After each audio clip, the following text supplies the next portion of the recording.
حدیث نبوی۔ سیدنا ابو سعید خدری رضی اللہ عنہ بیان کرتے ہیں کہ رسول اللہ صلی اللہ علیہ وآلہ وسلم نے فرمایا، مومن کو مکان، تھکاوٹ، غم، بیماری، تکلیف یا پریشان کر دینے والا کوئی غم لاحق ہوتا ہے تو اللہ تعالیٰ ان آزمائشوں کو اس کی برائیوں کا کفارہ بنا دیتا ہے۔ حدیث نبوی سن کے شیئر کریں۔ حدیث نبوی۔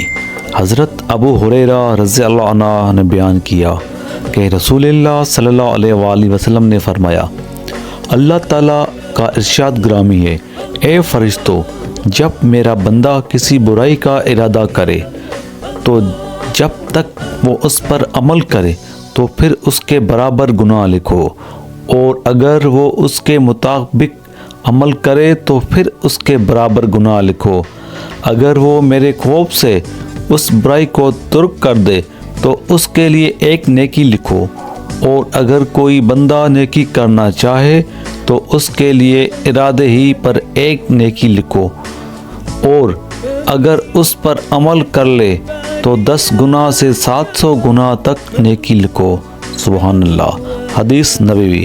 حدیث سن کے آگے شیئر کریں، صدقہ جاریہ ہے، اور چینل کو سبسکرائب کر دیں۔ حدیث نبوی۔ نبی کریم صلی اللہ علیہ وآلہ وسلم نے فرمایا، 3 آدمی ایسے ہیں جن سے اللہ تعالیٰ قیامت کے دن بات نہیں کرے گا اور نہ ان کی طرف رحمت سے دیکھے گا۔ ایک وہ جس نے کسی سامان کے متعلق قسم کھائی کہ اسے اس نے اتنے میں خریدا ہے، حالانکہ وہ جھوٹا ہے۔ دوسرا وہ شخص جس نے عصر کے بعد جھوٹی قسم اس لیے کھائی کہ کسی مسلمان کا مال ناحق مار لے۔ اور تیسرا وہ شخص جس نے ضرورت سے فالتو پانی مانگنے والے کو نہیں دیا، تو اللہ تعالیٰ قیامت کے دن اس سے کہے گا، جس طرح تو نے اس زائد ضرورت فالتو چیز سے دوسرے کو روکا جسے تیرے ہاتھوں نے بنایا بھی نہیں تھا، میں بھی تجھے اپنا فضل نہیں دوں گا۔ اللہ اکبر۔ حدیث نبوی۔ حدیث سن کے شیئر کریں، صدقہ جاریہ ہے۔ جزاک اللہ، اور چینل کو سبسکرائب کر دیں۔ حدیث نبوی۔ رسول اللہ صلی اللہ علیہ وآلہ وسلم نے فرمایا، قیامت کے دن مومن کے میزان میں اخلاق حسن سے بھاری کوئی چیز نہیں ہوگی، اور اللہ تعالیٰ بے حیا بدزبان سے نفرت کرتا ہے۔ اللہ اکبر۔ حدیث نبوی۔ حدیث سن کے شیئر کریں، دین کی بات پھیلانا صدقہ جاریہ ہے۔ حدیث نبوی۔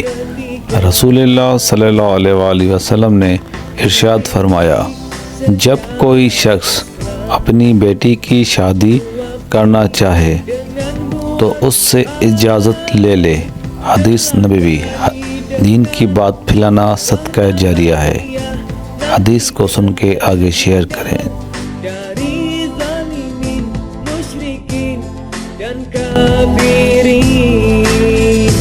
Mudah-mudahan kelak menjadi alim Rabbani.